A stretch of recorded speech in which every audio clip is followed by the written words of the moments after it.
अब हम लोग आ रहे हैं कि फोटोसिंथेसिस की फिनोमेना में होता क्या है। दरअसल फोटोसिंथेसिस की फिनोमेना दो अवस्थाओं में कंप्लीट होती है। पहली अवस्था होती है जिसको हम फोटोकेमिकल रिएक्शन कहते हैं, यानी कि प्रकाशीय रासायनिक अभिक्रिया कहते हैं। दूसरी अवस्था होती है जिसको हम डार्क केमिकल रिएक्शन कहते हैं, यानी कि अप्रकाशीय रासायनिक अभिक्रिया होती है। जो प्रकाशीय रासायनिक अभिक्रिया होती है वहां पर लाइट एसेंशियल है। अगर लाइट नहीं है तो फोटोकेमिकल रिएक्शन नहीं चलेगा। क्यों? क्योंकि light he source of energy है। यानी कि इस फिनोमेना को चलाने के लिए एनर्जी कहां से आएगी? सनलाइट से आएगी। इसलिए यहां पर लाइट एसेंशियल है। और फिर ये फिनोमेना कहां चलती है? ये फिनोमेना क्लोरोप्लास्ट के ग्रेना में चलती है। तो इस फिनोमेना को हम लाइट रिएक्शन भी कहते हैं। ये फोटोकेमिकल रिएक्शन को हम लाइट रिएक्शन भी कहते हैं। तो लाइट रिएक्शन कहां चलती है? क्लोरोप्लास्ट के ग्रेना में चलती है। और इस लाइट रिएक्शन में होता क्या है? इस लाइट रिएक्शन में वाटर का ऑक्सीडेशन होता है, जल का ऑक्सीकरण होता है। इस लाइट रिएक्शन को ऑपरेट करने के लिए रॉ मटेरियल क्या चाहिए? तो रॉ मटेरियल चाहिए वाटर, एडीपी यानी कि एडेनिन डाइन्यूक्लियोटाइड फॉस्फेट, और H3PO4 फास्फोरिक एसिड चाहिए। और इस लाइट रिएक्शन का प्रोडक्ट क्या होता है? इस फोटोकेमिकल रिएक्शन का प्रोडक्ट क्या होता है? तो फोटोकेमिकल रिएक्शन का प्रोडक्ट NADPH2 और ATP होता है। तो लाइट रिएक्शन के रिस्पेक्ट में नाउ डार्क केमिकल रिएक्शन, अप्रकाशीय अभिक्रिया, इसमें क्या होता है? अप्रकाशीय अभिक्रिया डिपेंडेंट होता है फोटोकेमिकल रिएक्शन पर। कैसे डिपेंडेंट होता है? अभी आपको बताता हूं। लाइट रहे या ना रहे, ये केमिकल प्रोसेस जरूर चलेगा। अगर लाइट रिएक्शन यानी कि फोटोकेमिकल रिएक्शन का प्रोडक्ट है, और आपको मालूम है फोटोकेमिकल रिएक्शन का प्रोडक्ट क्या है? NADPH2 और ATP। तो NADPH2 और ATP अगर प्रेजेंट है या हम कहीं किसी तरीके से स्ट्रोमा तक पहुंचा सकें तो डार्क केमिकल रिएक्शन रन करेगा। डार्क केमिकल रिएक्शन कहां चलती है? डार्क रिएक्शन कहां चलती है? ये चलती है क्लोरोप्लास्ट के स्ट्रोमा में। कहां चलती है? क्लोरोप्लास्ट के स्ट्रोमा में चलती है। और इसमें होता क्या है? इसमें होता है CO2 का रिडक्शन। CO2 का रिडक्शन होता है, और CO2 रिड्यूस होकर क्या बनाती है? कार्बोहाइड्रेट बनाती है। तो हम सीधे कह सकते हैं कि कार्बोहाइड्रेट का फॉर्मेशन कहां होता है? स्ट्रोमा में होता है। ऑक्सीजन का फॉर्मेशन, वाटर के ऑक्सीडेशन से क्या होता है? वाटर के ऑक्सीडेशन से ऑक्सीजन रिलीज होती है। तो ऑक्सीजन कहां रिलीज हो, किसके द्वारा रिलीज की जाती है? ग्रेना द्वारा रिलीज की जाती है। फिर डार्क केमिकल रिएक्शन का रॉ मटेरियल क्या है? तो डार्क केमिकल रिएक्शन का रॉ मटेरियल है कार्बन डाइऑक्साइड, NADPH2 और ATP। मैंने अभी थोड़ी देर पहले आपको बताया था, क्या बताया था? कि लाइट रहे या ना रहे, डार्क केमिकल रिएक्शन चलेगी अगर फोटोकेमिकल रिएक्शन का प्रोडक्ट है। तो आप देखिए प्रोडक्ट था light reaction NADPH2 and ATP, और वही NADPH2 और ATP कहां यूज हो रहा है? वो यूज हो रहा है as a raw material dark chemical reaction में। देखो NADPH2 रिड्यूसिंग पावर है, reducing power of the cell या reducing power of the photosynthetic phenomena. और ये NADPH2 अगर ATP के साथ एसोसिएट हो जाता है तब ये एसिमिलेटरी पावर कहलाता है। और कार्बन डाइऑक्साइड एसिमिलेशन भी कहते हैं फोटोसिंथेसिस को। कार्बन डाइऑक्साइड एसिमिलेशन या कार्बन एसिमिलेशन भी कहते हैं फोटोसिंथेसिस को। और ये क्वेश्चन पूछा जा चुका है। तो NADPH2 और ATP कलेक्टिवली क्या फॉर्म करते हैं? Assimilatory power. और ये क्या करते हैं? ये कार्बन डाइऑक्साइड का एसिमिलेशन करते हैं। एसिमिलेशन करने का मतलब होता है उसको यूटिलाइज करना, उसको यूज करना। और कार्बन डाइऑक्साइड को यूज करके इन्होंने क्या किया? कार्बोहाइड्रेट बना दिया। तो बेटा प्रोडक्ट के रूप में हमको क्या मिला, कार्बोहाइड्रेट मीन्स ग्लूकोज मिला। तो फोटोसिंथेसिस की फिनोमेना में दो स्टेप होते हैं, दो स्टेजेस होती हैं। पहला फोटोकेमिकल रिएक्शन, दूसरा डार्क केमिकल रिएक्शन। जब NADPH2 ATP जनरेट हो जाता है और तभी जो है डार्क केमिकल रिएक्शन ऑपरेट हो पाता है। तो ये दोनों का कंपैरेटिव स्टडी आपके सामने है। Light is essential, light is non essential, it occurs in grana of chloroplast, if it occurs in stroma of chloroplast, occurrence of oxidation of water, occurrence of reduction of CO2, raw material water ADP and H3PO4, यहाँ पर raw material carbon dioxide NADPH2 and ATP, और product यहाँ पर बेटा NADPH2 और ATP, और product यहाँ पर कार्बोहाइड्रेट। देखिए क्वेश्चन अगर पूछा जाएगा कि raw material of photochemical reaction, तो आप CO2 और H2O नहीं बताओगे, तब आप बताओगे वाटर ADP एंड H3PO4। अगर आपसे पूछा गया कि product of the photochemical reaction, तब आप कार्बोहाइड्रेट और ऑक्सीजन नहीं बताओगे, तब आप बताओगे NADPH2 एंड ATP। तो आप डार्क केमिकल रिएक्शन का अलग है, फोटोकेमिकल रिएक्शन का अलग है, ओवरऑल फोटोसिंथेसिस का अलग है। तो ये दो स्टेजेस थी फोटोसिंथेसिस की। फोटोकेमिकल रिएक्शन में क्या होता है, photochemical reaction operates in grana of chloroplast with the help of photo system. ठीक है ना, फोटोकेमिकल रिएक्शन क्लोरोप्लास्ट के ग्रेना में चलती है, और इसको कौन ऑपरेट करता है, इसको ऑपरेट करता है फोटो सिस्टम। फोटो सिस्टम यानी कि प्रकाश कर्म, इसकी सहायता से ये चल पाता है। फिर फोटो सिस्टम क्या होता है, व्हाट इज फोटो सिस्टम? तो photo system energy trapping system होता है, ठीक है ना, या हम कहते हैं कि लाइट हार्वेस्टिंग कॉम्प्लेक्स होता है। इस फोटो सिस्टम का निर्माण, इस फोटो सिस्टम यानी कि जो लाइट हार्वेस्टिंग कॉम्प्लेक्स है, इसका formation first electron acceptor, reaction centre और एंटीना द्वारा होता है। फोटोकेमिकल रिएक्शन को ऑपरेट करने वाले फोटो सिस्टम का फॉर्मेशन कैसे होता है? फोटो सिस्टम का formation first electron acceptor, reaction centre व एंटीना द्वारा होता है। अब ये फोटो सिस्टम भी दो प्रकार के होते हैं। दो प्रकार के कौन से होते हैं, नेक्स्ट स्लाइड में देखते हैं। Photo system 1 and photo system 2, ये दो तरीके के फोटो सिस्टम होते हैं, photo system 1 and photo system 2।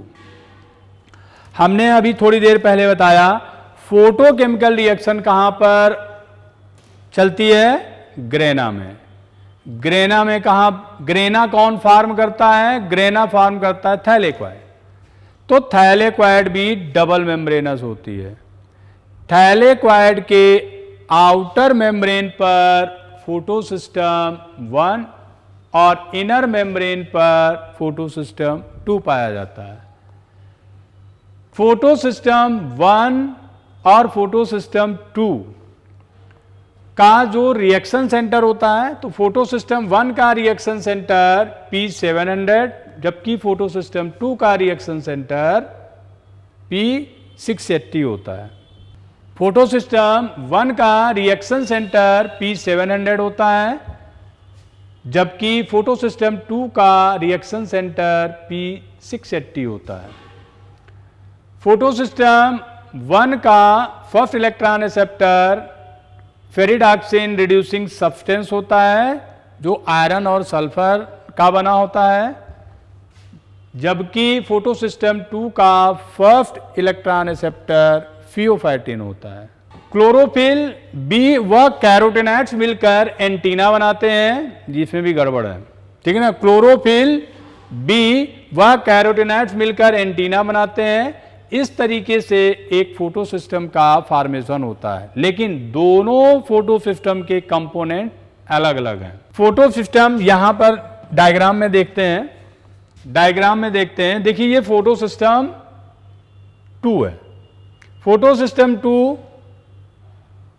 Grana के इनर मेम्ब्रेन पर या थैलेक्वाइड के इनर सरफेस पर पाया जाता है, और इसका जो रिएक्शन सेंटर है वो रिएक्शन सेंटर P680, ये देखिए P680 रिएक्शन सेंटर। और first electron acceptor, first electron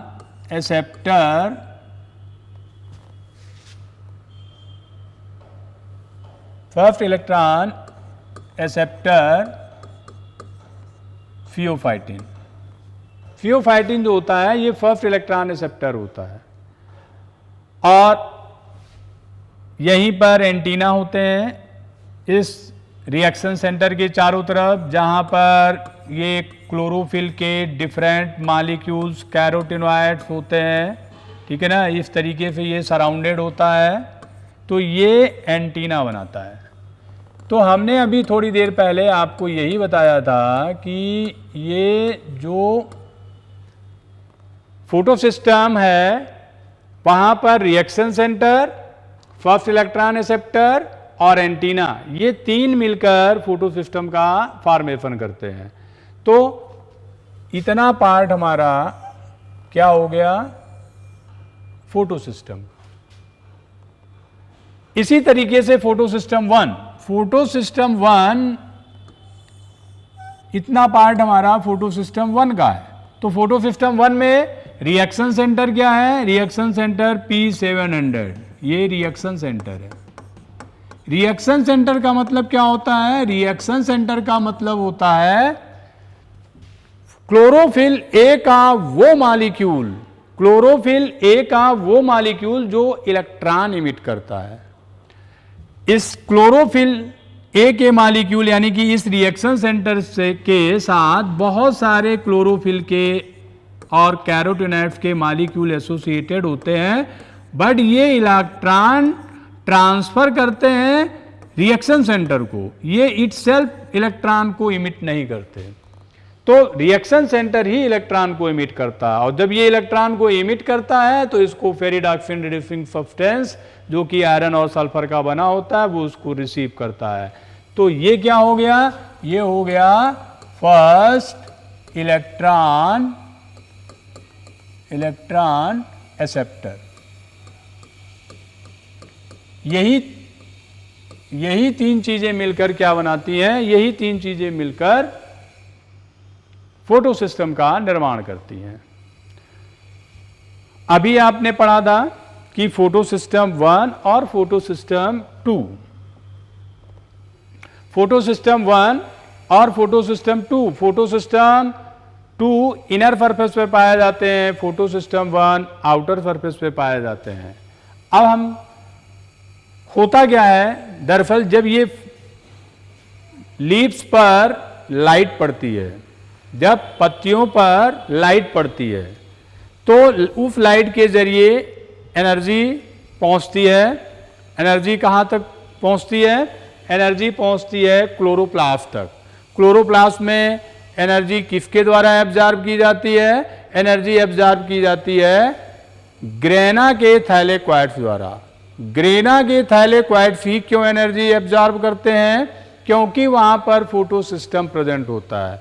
उसके आउटर सरफेस पर फोटो सिस्टम 1 प्रेजेंट होता है, जबकि उसके इनर सरफेस पर फोटो सिस्टम 2 प्रेजेंट होता है।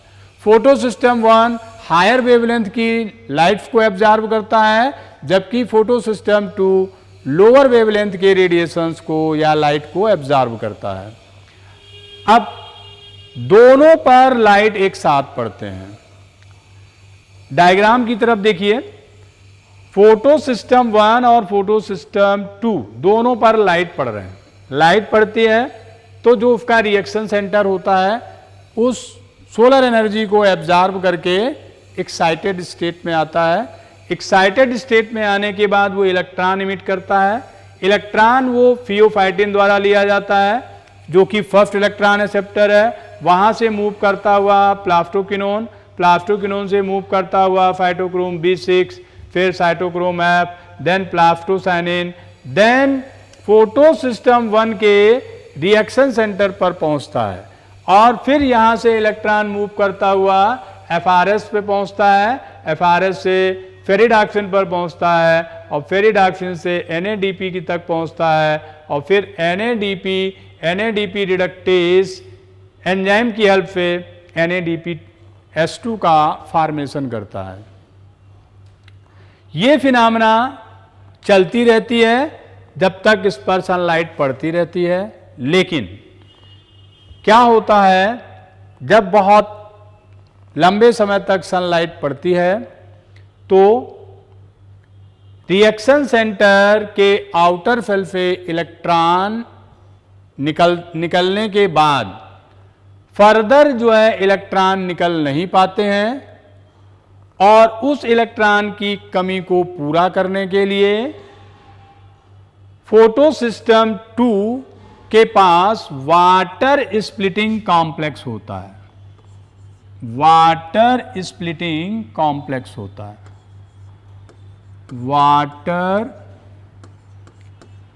स्प्लिटिंग कॉम्प्लेक्स होता है और ये कॉम्प्लेक्स क्या करता है, वाटर का ब्रेकडाउन करता है। यहाँ पर कुछ proteins manganese ion, chloride ion की हेल्प से वाटर का ब्रेकडाउन होता है। जब वाटर टूटता है तो हाइड्रोक्सिल आयन और हाइड्रोजन आयन का फॉर्मेशन करता है। 4 मॉलिक्यूल्स ऑफ वाटर, 4 हाइड्रोक्स और 4 हाइड्रोजन आयन फॉर्म होते हैं। अब देखिए इलेक्ट्रॉन हाइड्रोजन आयन के पास तो है नहीं, इलेक्ट्रॉन हाइड्रोक्सिल आयन के पास है, तो ये हाइड्रोक्सिल आयन 4 इलेक्ट्रॉन रिलीज करके 4 OH में कन्वर्ट हो जाते हैं। अब ये OH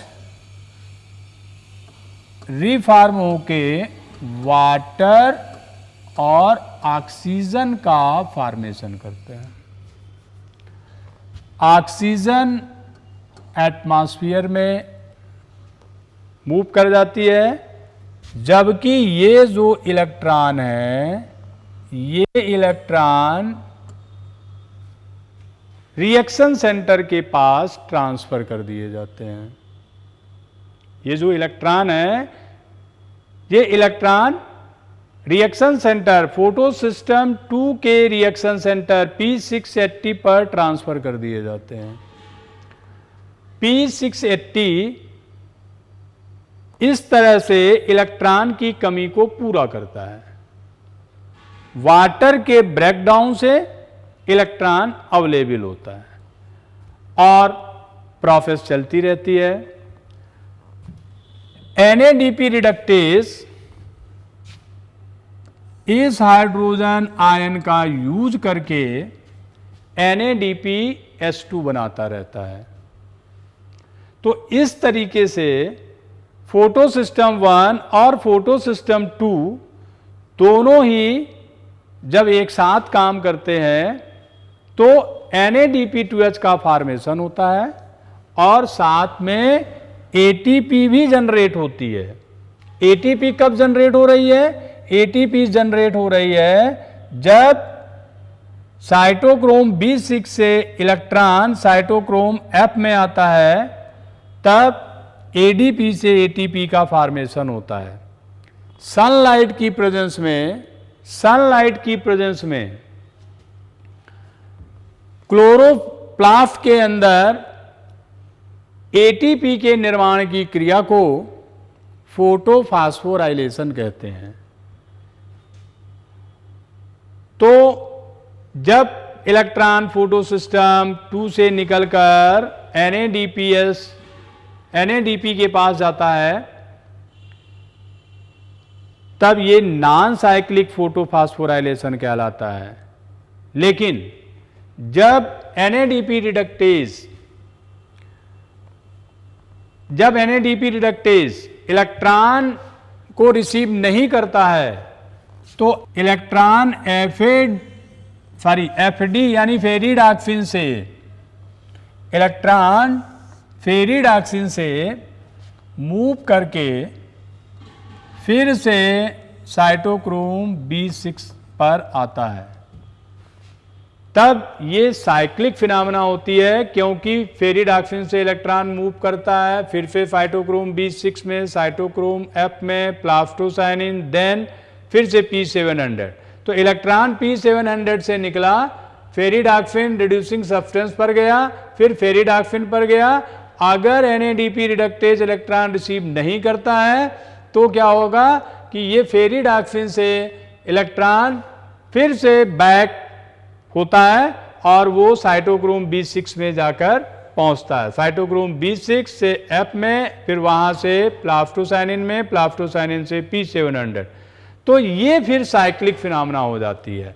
तो साइक्लिक फिनोमेना में जो इलेक्ट्रॉन का पाथ होता है वो यहां से मूव करता हुआ यूं चलता है, ठीक है ना।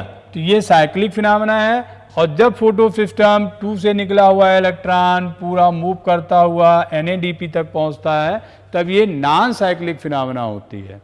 तो फोटोसिंथेसिस की फिनोमेना में ये फोटो सिस्टम इस तरीके से क्या कर रहे हैं, एक तो ATP का फॉर्मेशन कर रहे हैं और दूसरा NADPH2 का फॉर्मेशन कर रहे हैं। तो हमने आपको थोड़ी देर पहले बताया था कि फोटोकेमिकल रिएक्शन में क्या होता है, प्रोडक्ट ATP और NADP2H होता है। तो वो आपके सामने है, देखिए ATP भी फार्म हो रहा है, NADPH2 भी फार्म हो रहा है। NADPH2 अकेला रिड्यूसिंग पावर कहलाता है, जबकि जब वो ATP के साथ एसोसिएट हो जाता है तब उसको हम क्या बोलते हैं, तब उसको हम एसिमिलेटरी पावर कहते हैं। और यही ATP और NADPH2 क्या करता है, यही ATP NADPH2 कार्बन डाइऑक्साइड का स्थायीकरण करता है, एसिमिलेशनकरण करता है, यानी कि फिक्सेशन करता है। अब देखिए फोटो सिस्टम 2 और फोटो सिस्टम 1 में एक बहुत बड़ा डिफरेंस है। वो ये है कि photo system 2 oxygen, photo system 2 में क्या हुआ था, वाटर की स्प्लिटिंग हुई थी। वाटर की स्प्लिटिंग होने की वजह से ऑक्सीजन रिलीज हुआ था। तो ऑक्सीजन का फॉर्मेशन के लिए कौन सा फोटो सिस्टम रिस्पॉन्सिबल होता है, फोटो सिस्टम 2। जबकि NADPH2 के फॉर्मेशन के लिए फोटो सिस्टम 1 रिस्पॉन्सिबल होता है। Next slide dark chemical reaction की। थोड़ी देर पहले हमने बताया डार्क केमिकल रिएक्शन क्लोरोप्लास्ट के स्ट्रोमा में होता है। स्ट्रोमा प्रोटीनेशियस होता है। रीजन, क्योंकि जो डार्क केमिकल रिएक्शन है ये एंजाइमेटिक प्रोसेस है, जबकि photochemical reaction non enzymatic process है। एंजाइम्स आर प्रोटीन, तो इसलिए डार्क केमिकल रिएक्शन में जो स्ट्रोमा होता है वो प्रोटीनेशियस होता है। क्यों? क्योंकि वो एंजाइम रिच है, वहाँ पर एंजाइम बहुत ज़्यादा मात्रा में पाए जाते हैं। तो देखो बेटा, डार्क केमिकल रिएक्शन में CO2 का रिडक्शन होता है। आप यूँ कह सकते हो कि CO2 का फिक्सेशन होता है। फिक्सेशन कैसे होगा? CO2, अब CO2 क्या है? CO2 तो जो है एक तरीके का विष है, और विष को कौन ले सकता है? शंकर जी ही ले सकते हैं। तो यहाँ पर देखिए, हम आपको ये बताना चाह रहे हैं कि डार्क केमिकल रिएक्शन में 3 चीज़ें बहुत इंपॉर्टेंट हैं जो कि पूछी जाती हैं। सबसे पहले हम लोग ये देखते हैं कि CO2 फिक्सेशन के कितने तरीके हैं। CO2 फिक्सेशन के मुख्य रूप से 2 तरीके हैं। CO2 का फिक्सेशन होगा, यानी कि जो CO2 का रिडक्शन होगा, ठीक है ना, वो दो मेथड से होगा। एक मेथड होता है कैल्विन साइकिल और दूसरा मेथड होता है हैच-स्लैग साइकिल। एक कैल्विन साइकिल और दूसरा हैच-स्लैग साइकिल, ठीक है ना। अब देखिए, जो कैल्विन साइकिल और हैच-स्लैग साइकिल है, इसमें जो हमारे लिए जो इम्पॉर्टेंट है, जो मैं आपको बताना चाहता हूं कि ये दो रूट हैं जहां से CO2 को फिक्स किया जा सकता है। ज्यादातर प्लांट में कैल्विन साइकिल द्वारा ही CO2 का फिक्सेशन होता है और कैल्विन साइकिल ही सक्षम है शुगर को बनाने में। हैच-स्लैग साइकिल एनवायरमेंटल CO2 को ट्रैप कर लेता है, लेकिन फाइनली वो भी कैल्विन साइकिल के थ्रू ही शुगर बनाता है। तो जो इंपॉर्टेंट पॉइंट है वो यहां पर ये है कि एनवायरमेंट से CO2 को कौन लेगा। तो देखिए, CO2 एक्सेप्टर क्या होगा कैल्विन साइकिल का, CO2 एक्सेप्टर। तो CO2 एक्सेप्टर होता है RUBP, इसको हम बोलते हैं रिबुलोज बाइफॉस्फेट, RUBP, जो कि स्ट्रोमा में प्रेजेंट होता है। क्लोरोप्लास्ट के स्ट्रोमा में प्रेजेंट होता है RUBP। ये 5 कार्बन शुगर है, ठीक है ना, RUBP रिबुलोज 1,5 बाइफॉस्फेट, ये CO2 एक्सेप्टर है। हैच-स्लैग साइकिल का CO2 एक्सेप्टर क्या है, यहां पर CO2 acceptor phosphoenol pyruvate PEP, phosphoenol pyruvate PEP। तो बेटा ये दो कंपाउंड हैं जिनके अंदर CO2 को ट्रैप करने की या CO2 को लेने की क्षमता होती है। ये दो कंपाउंड हैं। अब ले तो लेंगे, लेकिन इनको फिक्स कैसे किया जाए, इनको फिक्स कैसे किया जाए। तो देखिए क्या होता है, एंजाइम की नीड होती है जिसको हम बोलते हैं कार्बोक्सिलेशन एंजाइम, कार्बोक्सिलेशन एंजाइम, ठीक है ना, कार्बोक्सिलेशन एंजाइम। तो कार्बोक्सिलेशन एंजाइम यहां पर रुबिस्को और कार्बोक्सिलेशन एंजाइम हैच-स्लैग साइकिल में कार्बोक्सिलेशन एंजाइम क्या होगा, कार्बोक्सिलेशन एंजाइम पेप्को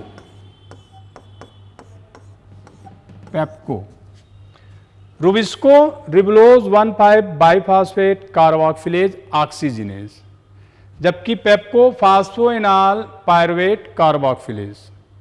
तो कार्बोक्सिलेज एंजाइम कार्बोक्सिलेशन के लिए रिस्पॉन्सिबल होता है, यानी कि यही वो एंजाइम है जो क्या करेगा, जो RUBP और PEP से CO2 को ऐड करेगा, जोड़ेगा। जोड़ने के बाद फिर इंपॉर्टेंट पॉइंट आता है कि फर्स्ट स्टेबल प्रोडक्ट क्या होगा। तो फर्स्ट स्टेबल प्रोडक्ट होता है PGA। कार्बोक्सिलेशन के बाद जो फर्स्ट स्टेबल प्रोडक्ट बनता है वो PGA बनता है। PGA को हम बोलते हैं 3-फॉस्फोग्लिसरिक एसिड, 3-फॉस्फोग्लिसरिक एसिड। ये बेटा 3 कार्बन कंपाउंड होता है, इसमें 3 कार्बन होते हैं। ऐसे प्लांट्स जो CO2 का फिक्सेशन कैल्विन बेंसन साइकिल द्वारा करते हैं और फर्स्ट स्टेबल प्रोडक्ट 3-PGA बनाते हैं, उनको हम C3 प्लांट भी कहते हैं। और हैच-स्लैग साइकिल में जब PEP CO2 को रिसीव करता है, रिसीव करने के बाद पेप्को एंजाइम की सहायता से ऐड करता है, यानी कि फिक्स करता है, तब जो पहला स्टेबल प्रोडक्ट बनता है वो OAA बनता है, oxalo acetic acid. Oxalo acetic acid बनता है। ये 4 कार्बन कंपाउंड होता है। 4 कार्बन कंपाउंड यानी कि उसमें 4 कार्बन है। ऐसे प्लांट जो इन्वायरमेंटल CO2 का हैच-लैग साइकिल द्वारा फिक्सेशन करते हैं उनको हम C4 प्लांट कहते हैं। तो कैल्विन बेंसन साइकिल और हैच-लैग साइकिल के बिहाफ पर हम ये डिसाइड करते हैं कि हमारा प्लांट C3 प्लांट है या C4 प्लांट है। अगर कार्बोक्सिलेशन के बाद फर्स्ट स्टेबल प्रोडक्ट 3PGA बनता है then it is C3 plant, और अगर कार्बोक्सिलेशन के बाद फर्स्ट स्टेबल प्रोडक्ट OAA यानी कि ऑक्सैलो एसिटिक एसिड बनता है यानी कि वो C4 प्लांट है। अब देखिए, हम बहुत डिटेल में नहीं जा रहे हैं, लेकिन वो प्रोसेस जरूर डिस्क्राइब करेंगे जिसके थ्रू शुगर का फॉर्मेशन होता है। ये आपके सामने एक फ्लो चार्ट है, कैल्विन साइकिल का है। कैल्विन साइकिल ही शुगर का फॉर्मेशन करता है। तो देखिए, सबसे पहले स्ट्रोमा में पहले से ही प्रेजेंट होता है 5 कार्बन शुगर, जिसको हम बोलते हैं रिबुलोज 5 फास्फेट। ये रिबुलोज 5 फास्फेट ATP से रिएक्शन करता है। ATP से रिएक्शन करके रिबुलोज 5 फास्फेट का रिबुलोज 1,5 बाईफास्फेट का निर्माण करता है, और ये है CO2 एक्सेप्टर। ये क्या करेगा?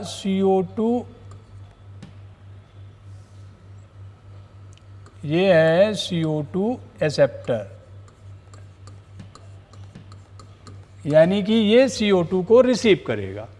CO2 को रिसीव करेगा यानी कि CO2 रिबुलोज 1,5 बाईफास्फेट से रिएक्शन करेगा। रिएक्शन किस एंजाइम की प्रेजेंस में करेगा? रुबिस्को। यहां पर एंजाइम क्या चाहिए? रुबिस्को एंजाइम चाहिए। और जब ये रुबिस्को एंजाइम से रिएक्शन करता है तो 3-फास्फोग्लिसरिक एसिड फर्स्ट स्टेबल प्रोडक्ट, अभी थोड़ी देर पहले बताया था, फर्स्ट स्टेबल प्रोडक्ट बनता है 3-फास्फोग्लिसरिक एसिड, जिसमें 3 कार्बन होते हैं। और ये फिर 3-फास्फोग्लिसरिक एसिड दूसरा फास्फोराइलेशन करता है, यानी कि सेकेंड फास्फोराइलेशन। फास्फोराइलेशन का मतलब कि ATP के साथ रिएक्शन करना। तो यहां पर आप देखिए 3-फास्फोग्लिसरिक एसिड ATP से रिएक्शन करेगा। चूंकि 3-फास्फोग्लिसरिक एसिड के 12 मॉलिक्यूल्स बनते हैं, इसलिए यहां ये 12 ATP से रिएक्शन करेगा और क्या बनाएगा? 1,3-डाईफास्फोग्लिसरिक एसिड। क्या बनाएगा? 1,3-डाईफास्फोग्लिसरिक एसिड। अब ये एसिड है, इस एसिड का रिडक्शन होगा। रिडक्शन के लिए हमको क्या चाहिए? NADPH2। रिड्यूसिंग पावर क्या है? NADPH2। हमें NADPH2 चाहिए, और 1,3-डाईफास्फोग्लिसरिक एसिड का रिडक्शन होगा तो क्या बनेगा? 3-फास्फोग्लिसरल्डिहाइड। क्या बनेगा? 3-फास्फोग्लिसरल्डिहाइड। चूंकि 1,3-डाईफास्फोग्लिसरिक एसिड के 12 मॉलिक्यूल थे, इसलिए हमको 3-फास्फोग्लिसरल्डिहाइड के भी 12 मॉलिक्यूल ही मिलेंगे। लेकिन उन 12 मॉलिक्यूल में से केवल 2 ही मॉलिक्यूल शुगर का फॉर्मेशन करते हैं। आप लोग ये बेटा जानते होंगे कि जो कार्बोहाइड्रेट होते हैं वो या तो एल्डिहाइड होते हैं या कीटोन होते हैं।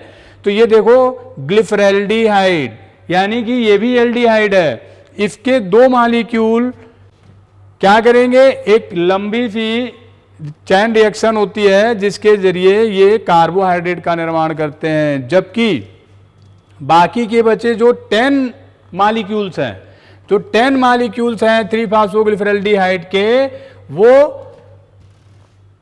रिबुलोज 5 फास्फेट का रीजनरेशन करते हैं। तो इसलिए रिबुलोज 5 फास्फेट का रहना जरूरी है, और इस तरीके से ये फिनोमेना चलती रहती है, ठीक है ना।